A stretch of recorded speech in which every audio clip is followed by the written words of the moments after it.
안녕하십니까. 지역의 이슈를 살펴보는 헬로 이슈 토크입니다. 전남 지역 지자체장과 함께 지역의 현안과 과제 점검해오고 있습니다. 오늘은 빛의 도시 광양시를 이끄는 수장이시죠. 정인화 광양시장님 모셨습니다.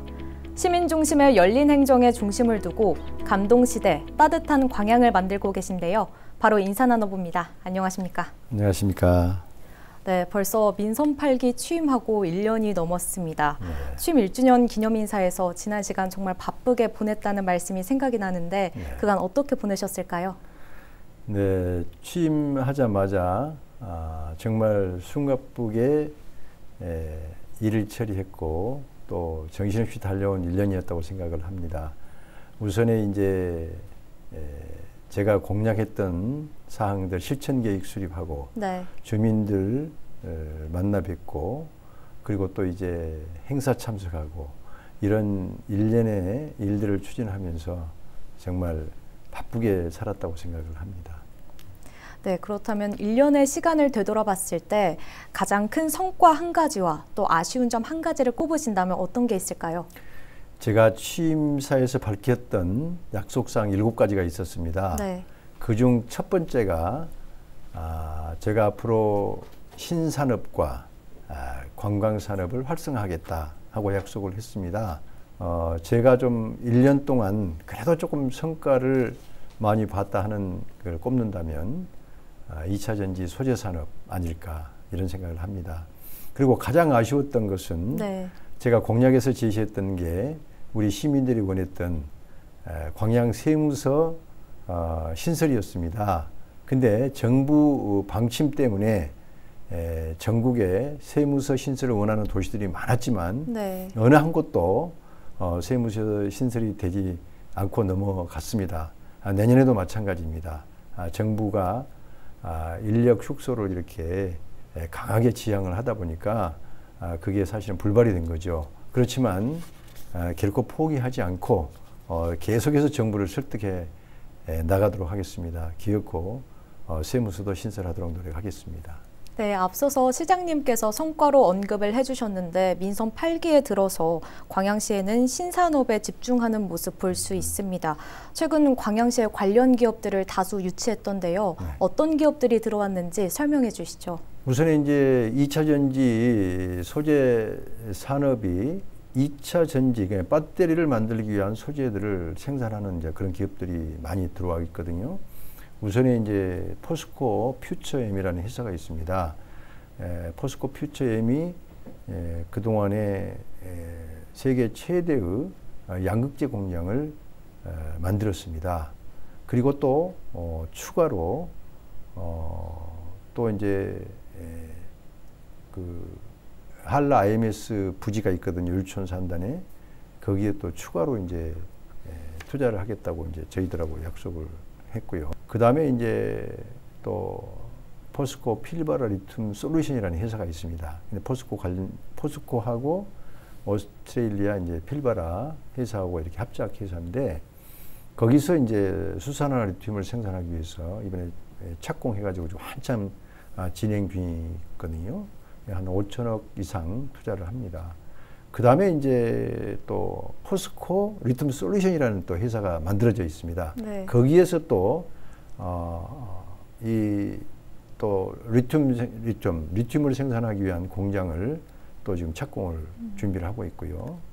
그리고 이제 포스코 또 HY 크림메탈이라는 회사가 있습니다. 네. 그 회사는 이제 폐 배터리를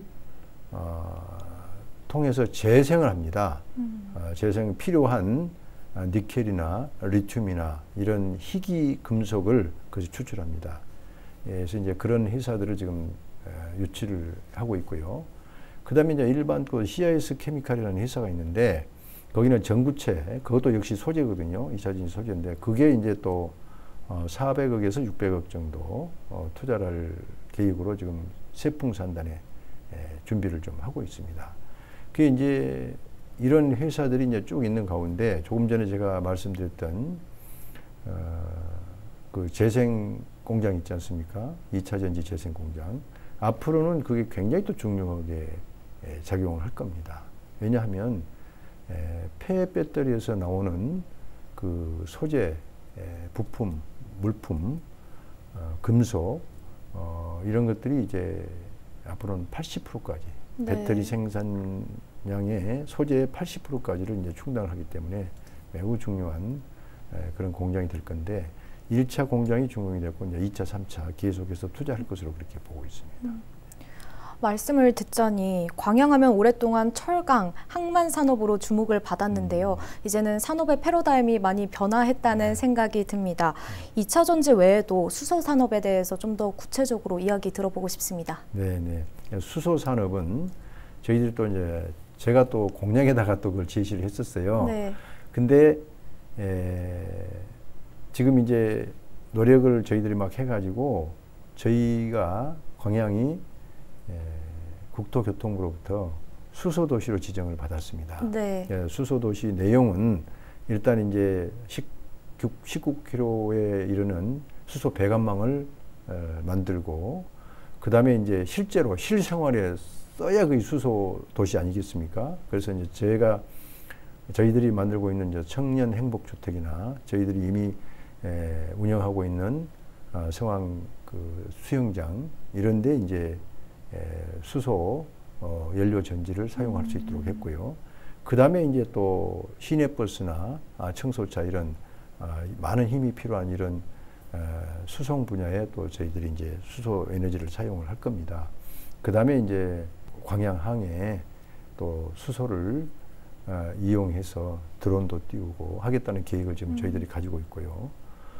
그런 식으로 해서 이제 수소 도시의 면모를 갖추어 나갈 겁니다. 근데 이제 거기에 그치지 않고 수소를 생산하는 것과 동시에 다른 산업과 연계시키는 네. 다시 말해서 이제 전후방 연관 효과가 있는 산업들을 네. 이렇게 또 유치하기 위해서 몇 가지 수소 산업을 또 구상을 하고 있습니다. 그것들을 앞으로 또 이제 하게 되면 굉장히 큰 효과가 있을 것으로 봅니다. 그 중에 하나가 이제 2차 전지 소재 산업 생산 과정에 생산 과정에 망초라는 물질이 나온다고 하거든요. 그 망초가 이제 그 물질과 그다음에 천연가스를 고온 고압으로 이렇게 반응을 시키면 수소와 이산화탄소가 나옵니다. 네. 근데 그 이산화탄소를 포집해가지고 그 이산화탄소하고 아까 그 망초라는 물질을 반응시키면 또 소다해라는 게 또 생산이 됩니다. 그 소다해를 활용해서 또 다른 산업, 유리산업이란든지 이렇게 또 이제 활용할 수가 있거든요. 이런 산업들도 매우 중요하다. 그래서 굉장히 제가 눈독을 들이고 지금 이렇게 노력을 하고 있고요. 그 다음에 이제 대용량 청록수소라는 게 있는데 그건 역시 이제 그 천연가스를 이용해서 이제 그 수소를 생산하고 그 다음에 이제 고체탄소를 생산합니다. 그 고체탄소가 또 역시 이제 뭐 타이어의 뭐 원료가 된다든지 이런 식으로 또 활용할 수 있는 연관 효과가 있는 산업들을 지금 일으키기 위해서 노력하고 있습니다. 그래서 이제 물론 그 방금 말씀드렸던 대용량 청록수소는 아직 시기가 너무 빠르다 하는 이제 그런 기술 개발이 조금은 더 필요하다 이제 이렇게 얘기가 나오고 있습니다만 저희들은 미리 준비를 하고 있다가 이 기술 개발이 되는 동시에 한꺼번에 이런 산업도 일으키겠다 이렇게 생각을 하고 있습니다. 대세는 앞으로 2050년까지 탄소 제로라는 가치를 실현하기 위해서 가장 중요한 게 바로 이제 수소 산업이다. 저는 이렇게 보고 있습니다. 대세는 수소다. 그쪽으로 가지 않으면 안 된다. 이렇게 생각하고 있습니다. 네, 또 2차 전지 수소 산업과 관련해서 광양시에서는 기회발전 특구 지정을 준비하고 계신다고 들었는데요. 기회발전 특구, 이게 구체적으로 어떤 걸까요? 지난 5월 25일인가요? 이 지방자치 분권, 지방자치 분권 및 지역 균형 발전에 관한 법이 만들어졌습니다. 네. 그 법 내가 기회발전 특구라고 나오는데 그 기회발전 특구는 새로운 기술, 첨단 기술을 활용한 산업을 일으킬 경우에 네. 파격적인 세제 혜택과 그 다음에 이제 규제 해소 혜택을 주겠다. 그래서 이제 정부에서도 자금도 지원하고 그런 혜택도 주면서 산업을 진행시키겠다는 그런 취지에서 나온 이제 그런 일종의 산업으로서 보면 하나의 해방구다. 네. 이렇게 이제 보는데 수도권과 지역의 산업 발전의 차이를 해소하기 위해서 그런 기회발전 특구라는 걸 만들게 됩니다. 그래서 저희들은 이 기회발전 특구 분야의 2차 전지 소재 산업을 소재로 해서 기회발전 특구를 이제 신청하기 위해서 준비를 하고 있습니다. 그게 이제 저희들이 용역까지 지금 발주를 해서 네. 열심히 준비를 하고 또 TF까지 만들어서 준비하고 있기 때문에 뭐 열심히 노력하면 좋은 결과가 나오지 않을까 그런 생각을 합니다.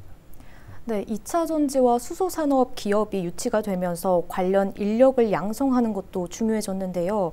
이를 위한 대비는 어떻게 진행되고 있을까요? 저희들이 이제 얼마 전부터 이 포스코 취업을 위한 네. 포스코 취업 목적의 아카데미를 만들어서 운영을 하고 있습니다. 수료한 사람은 거기가 이제 취업이 되거든요. 거기에다가 2차 전지 소재 약정형 또 우리가 그 훈련 과정을 만들었습니다. 네. 올 상반기에 50명을 모집해 가지고 그냥 또 상반기에 전원 취업이 됐습니다. 그래서 하반기에 또 50명을 또 모집해 가지고 지금 훈련 중에 있거든요. 교육 중에 있는데 아마 그분들도 전원 취업이 될 것으로 이렇게 기대를 하고 있고요. 그 이외에도 포스코 그룹 여러 회사에 취업할 수 있는 여러 종류의 이 훈련 기관들을 훈련 과정들을 저희들이 설정해서 네. 운영을 하고 있습니다. 네, 그렇다면 이번에는 광양시의 관광산업에 관련된 이야기로 넘어가 보도록 하겠습니다. 네, 시장님께서는 광양읍과 중마동, 섬진간 권역 이렇게 3개의 권역으로 나눠서 관광정책을 세워가고 계신데요. 구체적인 내용을 좀 들어보고 싶습니다. 우선의 광양읍권은 제가 토종식물원을 만들고 그다음에 야생화단지, 그다음에 백운산을 이용한 자연형 수목원 이것을 지금 구상을 하고 있습니다. 그래서 지금 적지를 물색하고 있고 준비 단계에 있고요. 그 다음에 이제 중마동권의 경우는 이제 구봉산을 중심으로 해서 상당히 지금 많이 구체화되고 있습니다.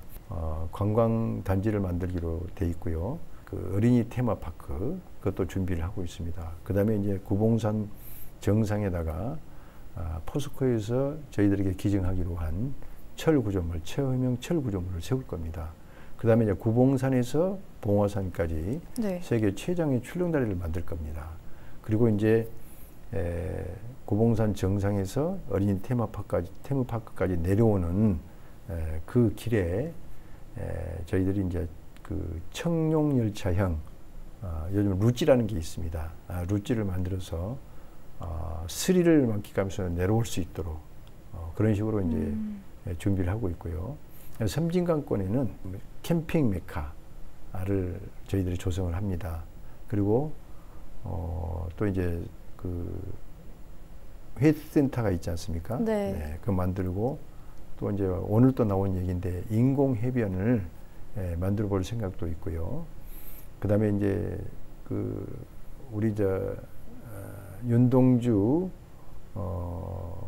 그 유고집을 보관했던 정병욱 가옥인데 거기에 또 이제 문학관, 시인의 집 내지는 문학관도 만들 계획을 가지고 있고, 그 다음에 이제 또 카페 거리도 만들고, 뭐 이런 식의 뭐 일련의 또 뭐 이제 그 숙소, 아트케이션이라는 이제 숙소를 또 만들고, 또 짚라인이 하나 있습니다. 짚라인, 짚라인도 만들고, 이렇게 하다 보면 또 섬진강권 관광 매력물들이 상당히 많이 입지하게 됩니다. 그래서 일단 이 3개 권역을 중심으로 해서 관광 이 단지를 만들어 가자 이렇게 지금 생각을 하고 있습니다. 네, 또 관광산업 활성화와 관련해서 이순신 동상 건립을 추진했지만 여러 반대 의견에 부딪힌 걸로 알고 있는데요. 시장님께서는 이에 대해서 어떻게 생각하실까요? 예, 여러 반대 의견은 아니고 네. 이 반대가 주류는 아닙니다. 이것이 이제 예산을 확보해야 되기 때문에 예산에 반대한 의회 일부 이제 그 의회의 어떤 그 반대 다 반대한 건 아니거든요. 의원들도 네. 일부 이제 반대하는 의원들이 있어서 이제 예산을 성립을 시키지 못했다는 것뿐이지 여러 반대가 있는 건 아니고요. 네. 예, 근데 이제 의회나 또 일부 이제 시민들 중에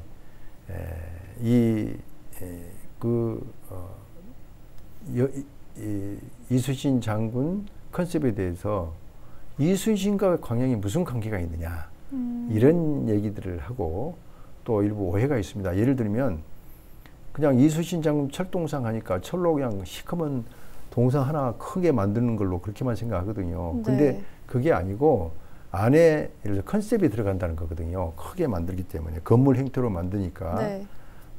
근데 이제 그런 것들이 일부 오해가 있습니다. 그래서 이해 부족의 관계는 이순신과 광양과는 관계가 말하자면 본인들한테 이해가 되지 않는다는 얘기죠. 네. 근데 사실은 이순신과 광양은 불가분의 관계를 맺고 있습니다. 임진왜란 때는 이순신 장군이 해전에서 연전연승하도록 만든 아주 소중한 분이 하나 있습니다. 어영담 행감이라고. 그분이 네. 물대의 귀신이라고 그러네요. 조류의 흐름을 너무 잘 알고 계신 분이어서 그분이 이제 이순신 장군을 도와가지고 연전연승했었고, 그 다음에 이순신 장군에게 전함을 만들어줬던 이제 선소라는 곳이 있습니다. 망덕에가 있는데, 그처럼 해서 임진왜란 때는 그렇게 아주 불가분의 관계를 맺고 있었고, 또 정유재란 때는 어떻게 했느냐. 정유재란 때는 7천량 해전을 제외하고 정유재란 전반을 볼 때 뭐 광양만 싸움이었다. 예를 들면 송도나 장도나 묘도가 지금은 아니지만 그 당시에는 광양 땅이었거든요. 네. 근데 그 순천 외교성을 함락시키기 위해서 장도, 송도에는 우리 이순신 장군이 주둔을 했었고, 특히 장도에, 그 다음에 이제 묘도에는 명나라 그 진린 도독이 주둔을 했습니다. 네. 그리고 양국이 힘을 합쳐서 이 외교성 함락하기 위해서 이제 싸우다 보니까 광양만이 싸움터였습니다. 그 당시에. 그러니까 정유재라는 광양만 싸움을 제외하고는 생각할 수가 없다. 그래서 이제 광양과 이순신 장군은 불가분의 관계를 갖고 있고 매우 밀접한 역사적인 팩트를 가지고 있는 것이다. 이렇게 이제 말씀을 드릴 수가 있겠죠.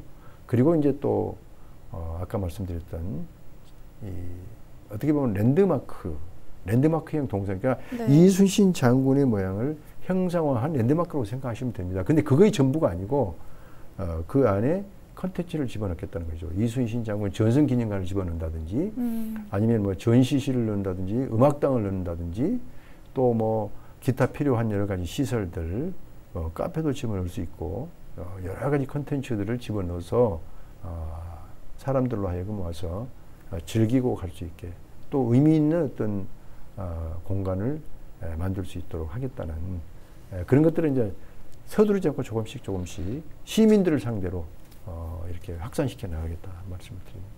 네, 오늘 광양 지역 현황과 관련해서 다양한 이야기 나눠봤는데요. 임기 동안 꼭 완수하고 싶은 공약이나 정책이 있다면 무엇일까요? 저는 제가 아까 모두에 말씀드렸던 제 취임할 당시에 시민들에게 했던 7가지 약속 중에서 일단 신산업과 관광 이 2가지 분야는 타의 추종을 불허하도록 만들고 싶습니다.